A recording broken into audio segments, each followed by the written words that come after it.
Assalamualaikum warahmatullahi wabarakatuh. Ketemu lagi bersama saya tentunya di dunia tani. Oke sahabat tani, untuk video kali ini apa yang akan dibahas? Yaitu ya tentang kelapa sawit ya, apalagi kalau bukan kelapa sawit. Oke. Untuk hari ini sangat gimana ya, membuat hati saya itu senang karena apa? Tadi kemarin itu habis hujan teman-teman. Bisa dilihat tanahnya ini basah sudah.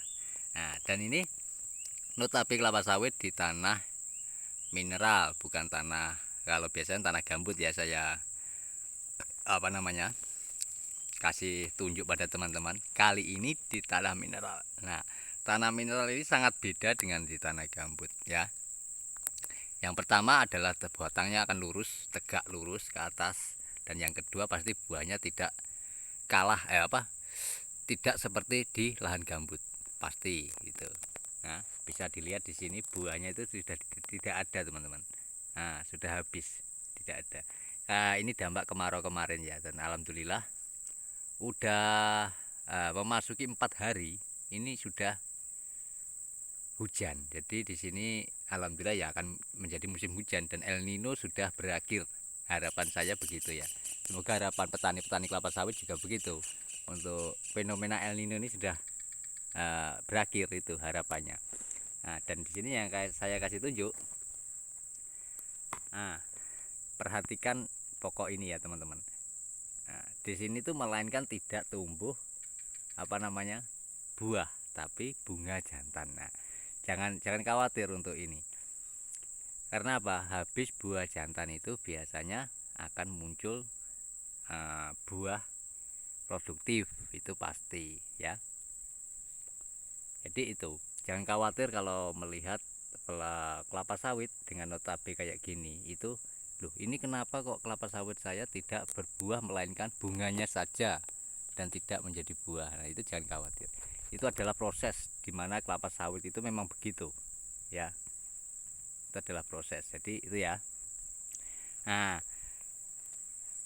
karena sudah kemarin itu hujan, ini saatnya untuk menghantam pupuk. Nah, pupuknya apa pak, gitu kan pertanyaannya, yang cocok untuk kelapa sawit yang sudah tinggi ini. Nah, ini tahun tanam 2008-2007 ya, tahun tanamnya segitu. Tapi untuk umur pastinya ya kurang tahu saya, karena duluan kelapa sawitnya ditanam tapi saya baru masuk ke sini. Oke. Nah, yang akan dibahas itu adalah pupuknya. Pupuknya apa pak? Setelah kemarau panjang harusnya dipupuk dengan apa? Nah, itu kan. Jadi jangan terburu-buru dengan pupuk urea ya, jangan terburu-buru. Kenapa? Kalau urea itu fungsinya hanya untuk pelepah berat dan bisa sengkleh-sengkleh yang alami seperti ini. Itu gunanya untuk pupuk urea. Nah, sedangkan untuk habis musim kemarau ke musim hujan, kita harus pupuk dengan apa pak ya? Kalau bisa dengan KCL ya, pupuk KCL. Tujuannya apa? Untuk menumbuhkan bakal buah di 2 bulan kemudian, itu loh ya. Jadi tidak harus langsung diserap oleh kelapa sawit lalu ada buahnya, itu tidak, melainkan 2 bulan sampai 1,5 bulan baru kelihatan untuk buahnya. Itu karena pupuk KCL. Nah, terus kenapa kok harus pakai pupuk kimia pak? Padahal video kemarin kan menjelaskan tentang pupuk kimia ya, jangan berlebih. Jadi begini, kita boleh mengasih pupuk kimia dengan satu syarat, harus diimbangi dengan organik. Organiknya apa untuk kelapa sawit? Nah, untuk kelapa sawit ini organiknya adalah ada solid atau janjangan kosong. Itu sangat bagus untuk kelapa sawit. Nah, sedangkan untuk sawit yang habis musim hujan, habis musim kemarau ke musim hujan ini, yang cocok apa? Solid apa janjangan kosong pak? Nah, itu kan. Nah, jadi saya sarankan untuk memakai janjangan kosong. Karena apa? Janjangan kosong tetap cepat terurai kalau terkena panas hujan ya. Itu akan cepat terurai. Sedangkan untuk solid kalau terkena panas hujan ya akan jadi bubur gitu loh, akan hilang, hanyut. Tidak masalah kalau lahannya rata seperti ini ya, tapi kalau lahannya berbukit ya itu ya salam sudah, akan hanyut bawa air dan tidak ada gunanya. Itu untuk solid. Nah, sedangkan untuk jangan kosong itu bisa di medan yang bukit ataupun datar. Nah, oke, sudah paham ya. Jadi itu. Nah, jadi ini semuanya buah yang di lahan mineral ini itu tidak sebanyak ada di lahan gambut, pasti beda. Kekurangannya hanya itu.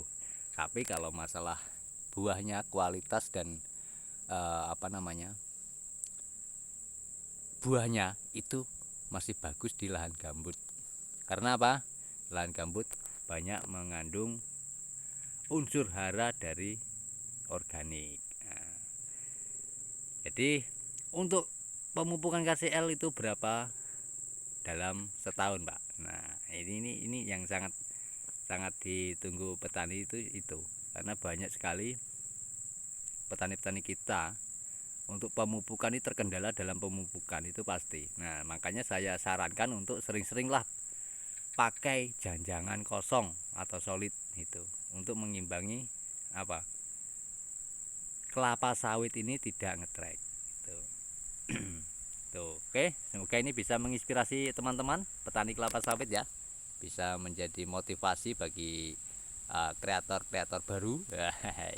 Saya juga masih baru tapi tidak masalah. Yang penting isi video, bukan masalah channelnya kecil atau besar ya. Yang penting ada manfaatnya, pasti akan ada berguna bagi orang lain. Oke, itu. Oke, sekarang saya jelaskan. Untuk pemupukan kelapa sawit dalam 1 tahun di tempat saya ini ada 12 kilo per tahunnya.